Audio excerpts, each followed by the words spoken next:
Assalamualaikum warahmatullahi wabarakatuh.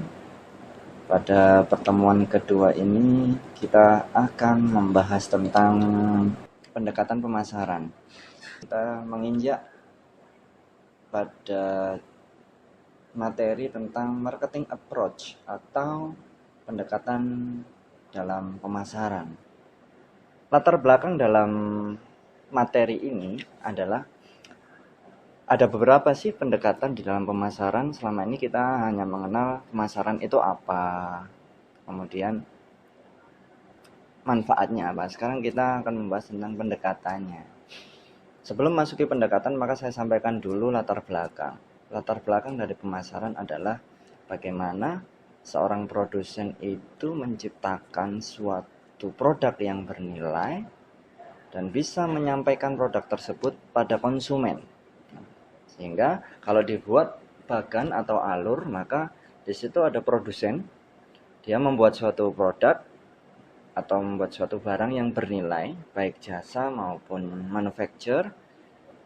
Agar barang tersebut sampai ke konsumen, maka diperlukan di situ adalah distribusi atau alur.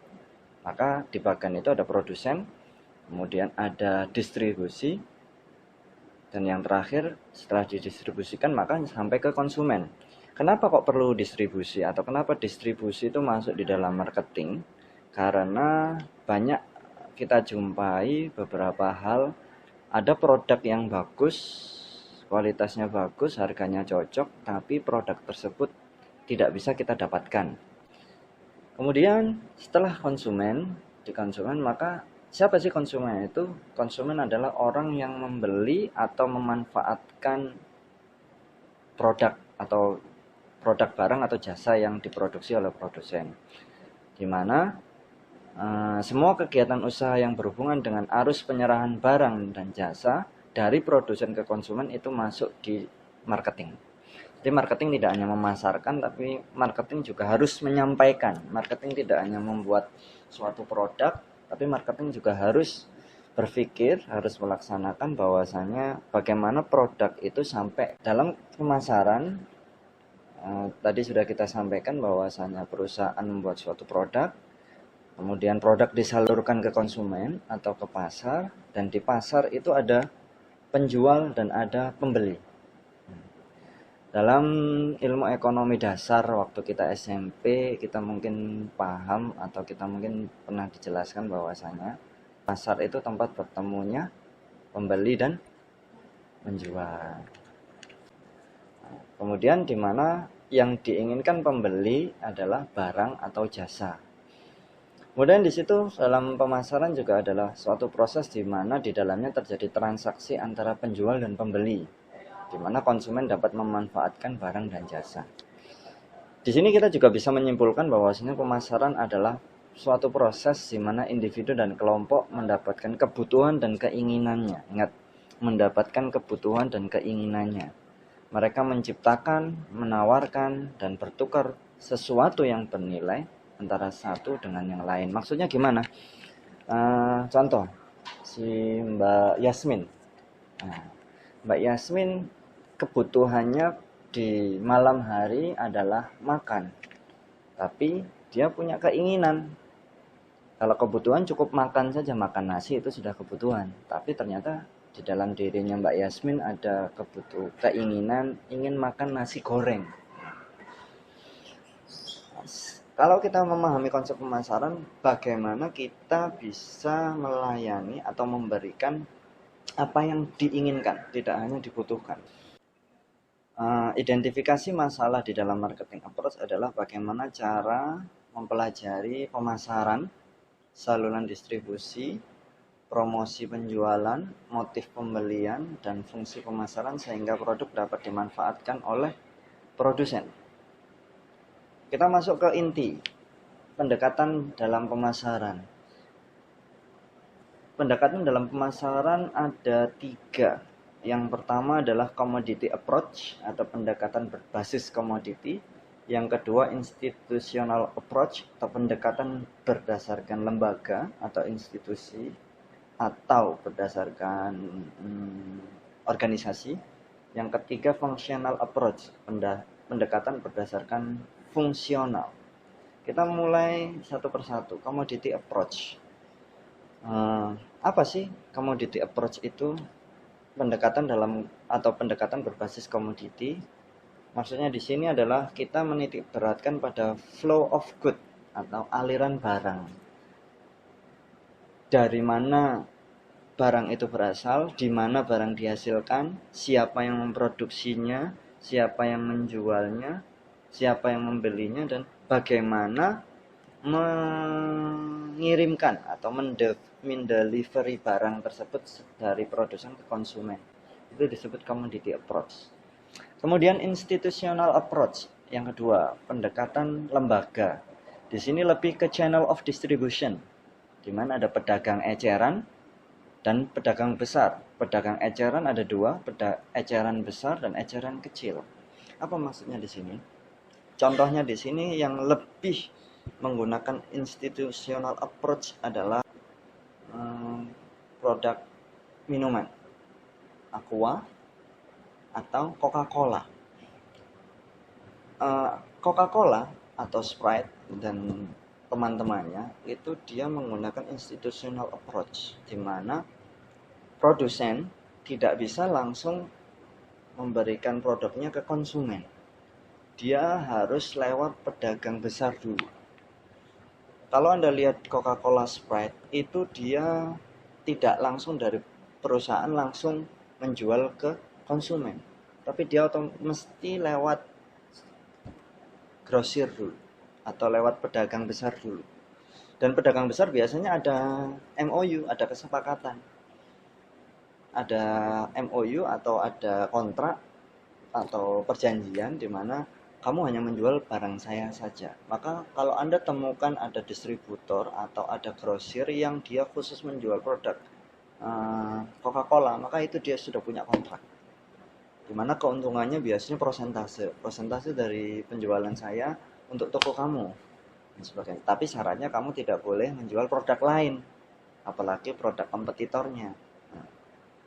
Sehingga si pedagang besar ini tadi dia bisa mendapatkan harga yang murah ketika dia menjual atau membeli produk Coca-Cola. Ketika dia menjual ke pedagang eceran besar atau eceran kecil, itu bisa dengan harga murah. Karena apa? Karena sudah ada perjanjian. Perjanjiannya salah satu keuntungannya si pedagang besar ini mendapatkan harga yang murah dibanding pedagang yang lainnya, karena dia hanya menjual produk.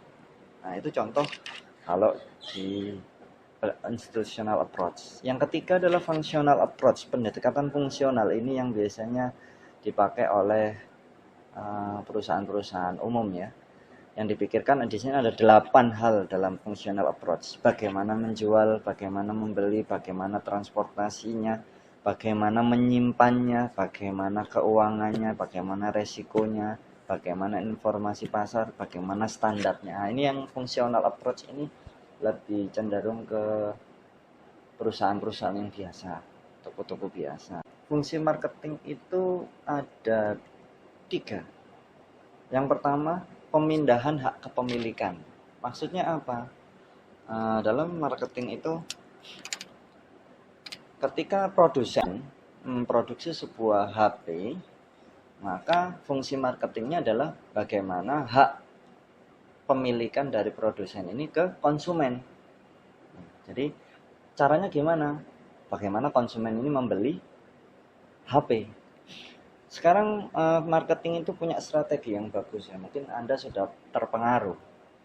Salah satunya adalah saya pernah menanyakan ke 50 orang, sekitar 50 orang saya tanya, lebih enak mana? Ketinggalan HP apa ketinggalan dompet? Atau gini, lebih tidak enak mana? Ketinggalan HP atau ketinggalan dompet? Setelah saya tanya 50 orang, rata-rata 75% menjawab lebih baik saya ketinggalan dompet daripada ketinggalan HP. Benar enggak?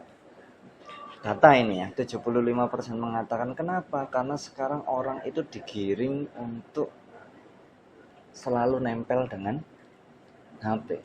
Bener? Coba aja jauh 1 hari saja. 1 hari nggak megang HP.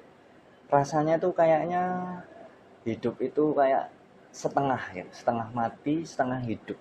Beda sama dompet. Mungkin kalau 1 hari nggak megang dompet nggak masalah.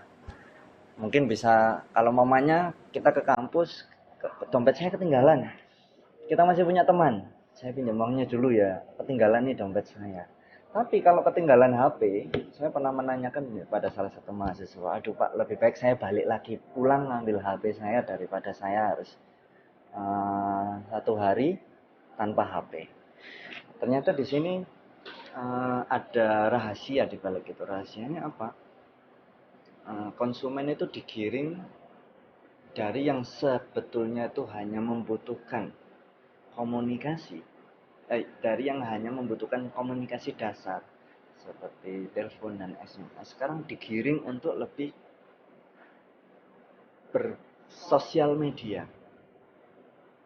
Dia update status, dia mungkin ada beberapa aplikasi sosial media ya, ada Facebook, Twitter, LinkedIn, ada yang berbasis smartphone ya, ada Line, ada WhatsApp, ada BBM dan sebagainya. Itu yang sekarang dibutuhkan oleh orang-orang. Nah, salah satu fungsi marketing itu tadi, bagaimana sih membuat konsumen itu yang sebenarnya dia hanya butuh telepon sama SMS sebenarnya, tapi digiring di situ. Saya tidak bisa hidup tanpa HP. Kemudian yang kedua, fungsi marketing adalah penyediaan barang. Maksudnya di sini jangan sampai dalam suatu perusahaan itu stok barang itu habis. Maka harus ada terus barang. Kenapa? Ketika barang yang dibutuhkan tidak ada, maka konsumen akan mudah beralih ke barang yang lain. Yang ketiga, pemberi fasilitas. Dalam perusahaan harus memberikan fasilitas yang dibutuhkan oleh konsumen. Ini sekarang konsep produk dulu. Produk adalah suatu yang dapat ditawarkan kepada pelanggan, di mana setiap produk memiliki kemampuan yang berbeda untuk memenuhi kebutuhan, tapi pelanggan akan memilih produk yang paling baik. Produk harus bisa memberikan kebutuhan, harus bisa memberikan keinginan sehingga tercipta permintaan oleh konsumen. Jadi gini, konsep dalam pemasaran intinya adalah bagaimana membuat kebutuhan dan keinginan konsumen, atau bagaimana memberikan apa yang dibutuhkan atau apa yang diinginkan oleh konsumen. Baik, mungkin itu pertemuan kedua. Saya akhiri. Mungkin akan ada tugas untuk kelompok, maka silakan dibuat kelompok, dibagi 2 kelompok. Kelompok pertama adalah nomor NIM yang berakhiran genap, kumpul dengan kelompok NIM yang berakhiran genap.